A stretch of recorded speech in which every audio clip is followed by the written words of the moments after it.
आज बात एक ऐसे व्यक्तित्व की कर रहे हैं जिनके जन्म दिवस को संपूर्ण भारत शिक्षक दिवस के रूप में मनाता है। टाइटल से तो आप जान ही गए होंगे कि आज हम बात डॉक्टर सर्वपल्ली राधाकृष्णन के बारे में करने जा रहे हैं। नमस्ते, मैं हूं आदित्य। साल था 1888, दिन था 5 सितंबर। मद्रास प्रेसिडेंसी के तिरुत्तनी नामक गांव में पिता वीर स्वामी और माता सीताम्मा के गर्भ से एक और बच्चे का जन्म हुआ।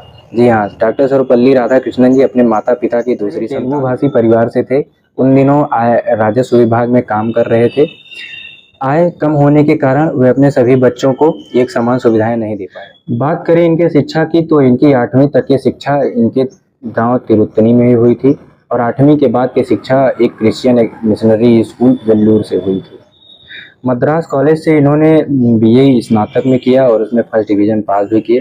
उसके बाद फिलॉसफी सब्जेक्ट से इन्होंने एमए किया। एमए करने के बाद मैसूर महाविद्यालय में इनका असिस्टेंट प्रोफेसर के पद पर चयन हुआ। उन दिनों प्रोफेसरों को भी पढ़ाने की ट्रेनिंग दी जा रही थी।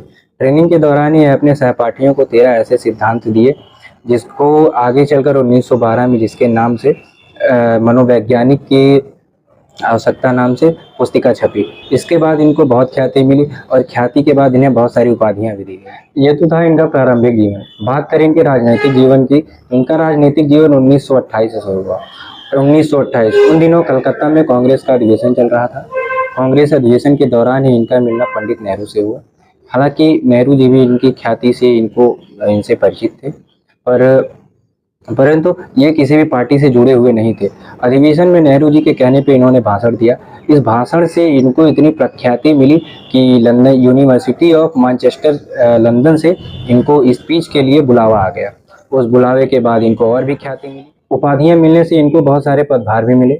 1931 से 1936 तक ये आंध्रा यूनिवर्सिटी के वाइस चांसलर के पद पर रहे। 1939 से 1948 तक ये बनारस हिंदू विश्वविद्यालय के वीसी के पद पर रहे।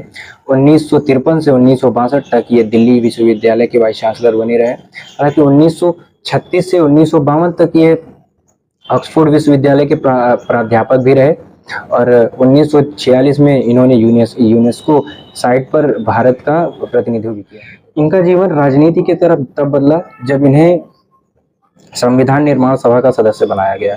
वे अपने वक्तव्य से सबका दिल जीत लेते थे। इसीलिए आज़ादी के समय नेहरू जी ने 14 और 15 अगस्त के मध्य रात्रि में इनको भाषण देने के लिए कहा। हालांकि इन्होंने ऐसा किया भी।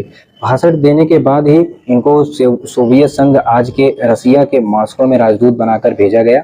जब वो मॉस्को से 3 साल बाद आए तो इन्हें उपराष्ट्रपति का पद दिया गया। इनका जीवन राजनीति की तरफ तब झुका हुआ जब ये संविधान निर्माण सभा का सदस्य बनाए गए। संविधान निर्माण सभा का सदस्य बनाए जाने के बाद आज़ादी के समय नेहरू जी के कहने पर 14 और 15 अगस्त के मध्य रात्रि में इन्हें भाषण देने के लिए कहा गया और इन्होंने ऐसा किया भी। उसके दौरान इन्हें आज के रसिया सोवियत संघ में राजदूत बनाकर भेजा गया।